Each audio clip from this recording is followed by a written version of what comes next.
Good morning students.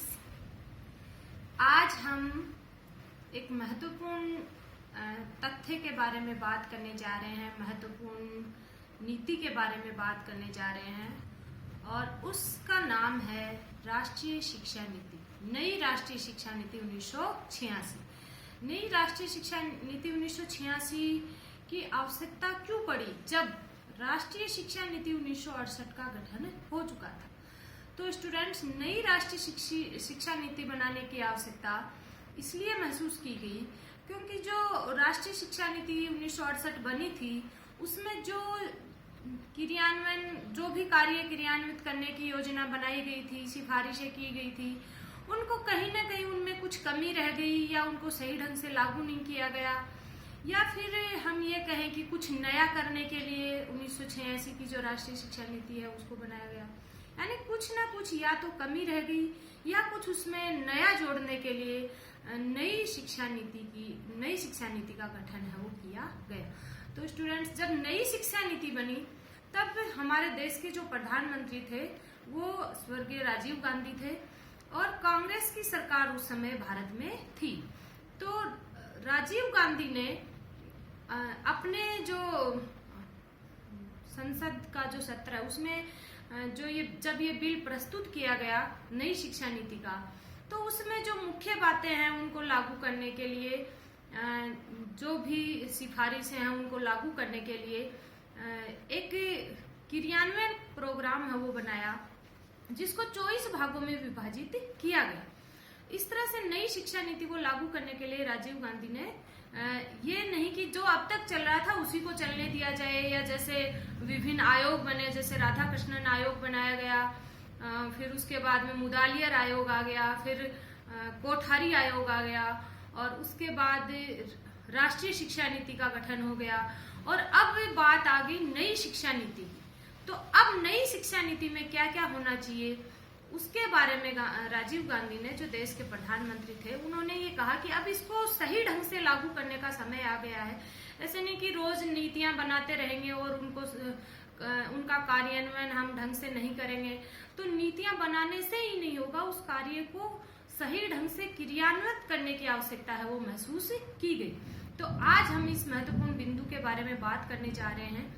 ये हमारे अन्य जो कंपटीशन एग्जाम है उनमें भी बार बार इस नीति के बारे में पूछा जाता है। नई शिक्षा नीति के, नई राष्ट्रीय शिक्षा नीति जिसको हम कहते हैं, उसके बारे में पूछा जाता है।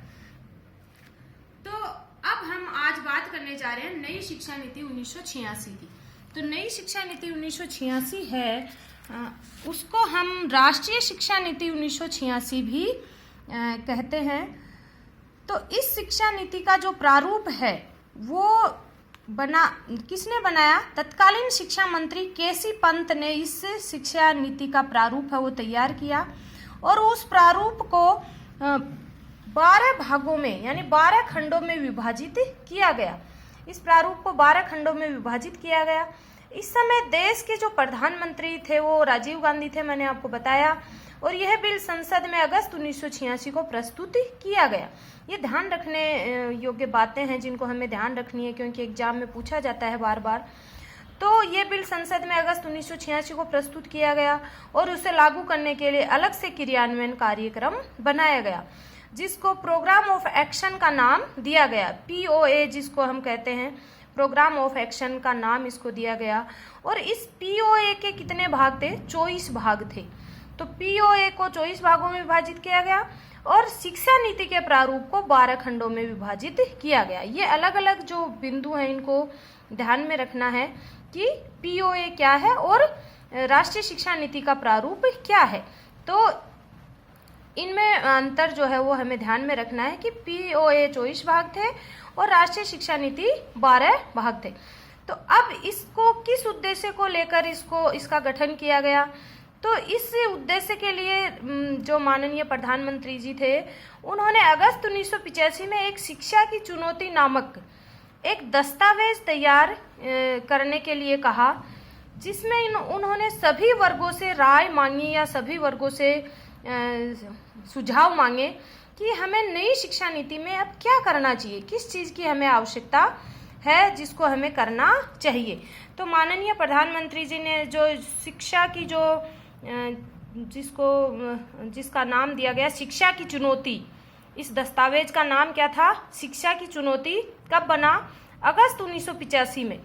और इसमें इन्होंने सभी वर्गों से टिप्पणियां या सुझाव या सिफारिशें मांगी कि सभी वर्ग में जैसे आ जाएगा, जैसे इंजीनियरिंग वर्ग अलग है, विज्ञान वर्ग है, कला वर्ग है, ऐसे सभी वर्गों के जो प्रबुद्ध नागरिकगण थे उनसे सुझाव या सिफारिशें मांगी गई कि इसमें क्या नया किया जाए ऐसा जिससे हमारे देश की जो अर्थव्यवस्था है उसको बढ़ाया जा सके, अशिक्षा को दूर किया जा सके, गरीबी स्तर को कम किया जा सके, यानी शिक्षा का विस्तार करके या विकास करके हम क्या नया कर सकते हैं, इसके बारे में इन्होंने सुझाव मांगे।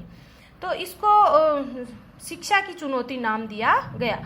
और सन 1986 में इसे संसद में पेश किया गया और संसद में पेश करने के बाद इसे लागू करने के लिए क्रियान्वयन कार्यक्रम बना दिया गया।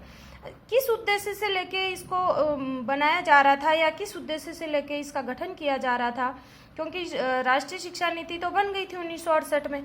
तो अब नई शिक्षा नीति में ऐसा क्या नया किया जाए या क्या परिवर्तन या क्या बदलाव किया जाए जिससे हम जो उद्देश्य लेके चल रहे हैं उसमें खरे उतर सकें या उसको जो लेके हम चल रहे हैं उसको पूरा कर सके। तो इसका जो उद्देश्य था वो था प्राथमिक शिक्षा को सर्वव्यापी बनाया जाए। प्राथमिक शिक्षा जो है उसको सर्वव्यापी बनाया जाए। जैसे सर्वव्यापी से मतलब है हर एक क्षेत्र में प्राथमिक विद्यालय खोले जाए, क्योंकि उस समय हमारा देश जब इतना बड़ा है तो उस समय तक हर क्षेत्र में हर एक प्रांतों में प्राथमिक विद्यालय नहीं थे। इसलिए इन्होंने ये उद्देश्य लेके ये चले कि हर क्षेत्र में प्राथमिक विद्यालय खोले जाएंगे। सन 1990 तक हम इस टारगेट को पूरा करेंगे, ऐसी योजना इन्होंने बनाई कि हर एक प्रांतों में हर एक क्षेत्र में प्राथमिक विद्यालय, प्राथमिक शिक्षा की जो पहुंच है वो हो जाएगी और हम जो टारगेट लेके चल रहे हैं वो पूरा हम कर लेंगे। और इसी तरह से समग्र शिक्षा प्रणाली पे ध्यान भी दिया गया, यानी संपूर्ण शिक्षा को हमें क्या करना है, आगे लेके जाना है, संपूर्ण शिक्षा में हमें सुधार करना है, समग्र शिक्षा प्रणाली पर ध्यान देना है। तो जो इसमें जो मुख्य बातें थी वो थी ऑपरेशन ब्लैक बोर्ड का क्रियान्वयन। इन जो महत्वपूर्ण जो बिंदु था इसमें जो आया वो था ऑपरेशन ब्लैक बोर्ड का क्रियान्वयन।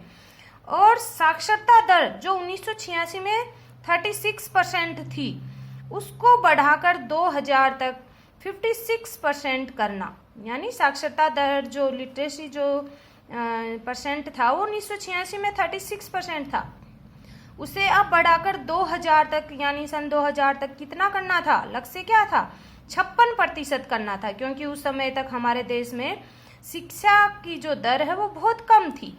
तो अशिक्षा को भी कहीं ना कहीं दूर करना था और उस दर को बढ़ाकर 56% तक लेकर जाना था।